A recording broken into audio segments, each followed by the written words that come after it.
Her yerde bana tut. 250 veya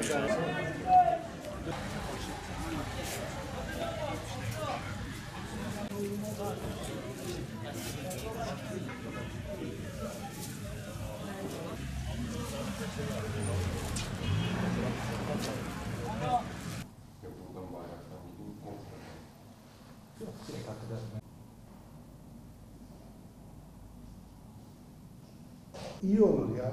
Yani şey olur hani katkısı olur diye. Son zamanlarda şu anda dünya Çin'in Wuhan kentinde baş gösteren bir korona virüsüyle ilgili bir sıkıntı yaşıyor.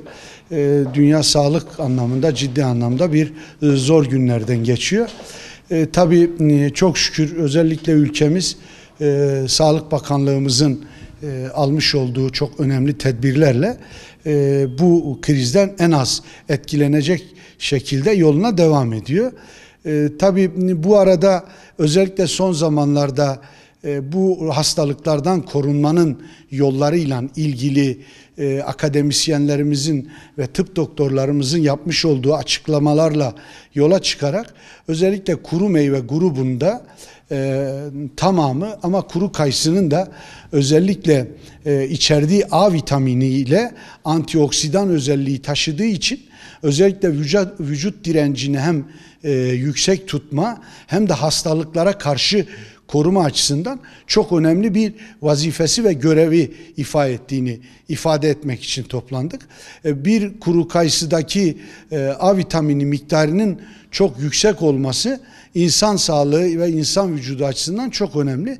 Dolayısıyla son günlerde özellikle bu hastalıktan korunabilmek için bu hastalığa yakalanma oranını en aza indirecek en önemli şeyin insan vücut direncinin yüksek olması gerekiyor. Dolayısıyla biz de buradan yola çıkarak akademik olarak yapılmış birçok çalışmanın da altyapısı güçlü makalelerin de ifadeleriyle özellikle bir insanın mutlaka her gün 5 adet kuru kayısı tüketmesi gerektiğini ifade ettik.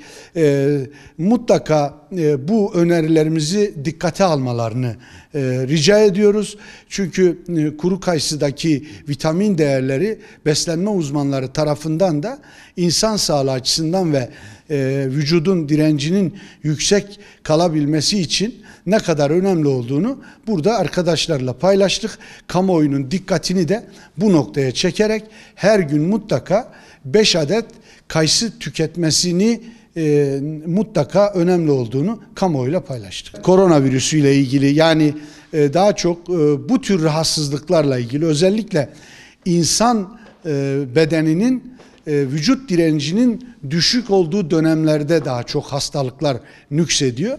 Dolayısıyla burada vücut direncini yüksek tutabilecek kuru meyveye dikkat çekmek için özellikle kuru kayısı tüketmelerini rica ettik.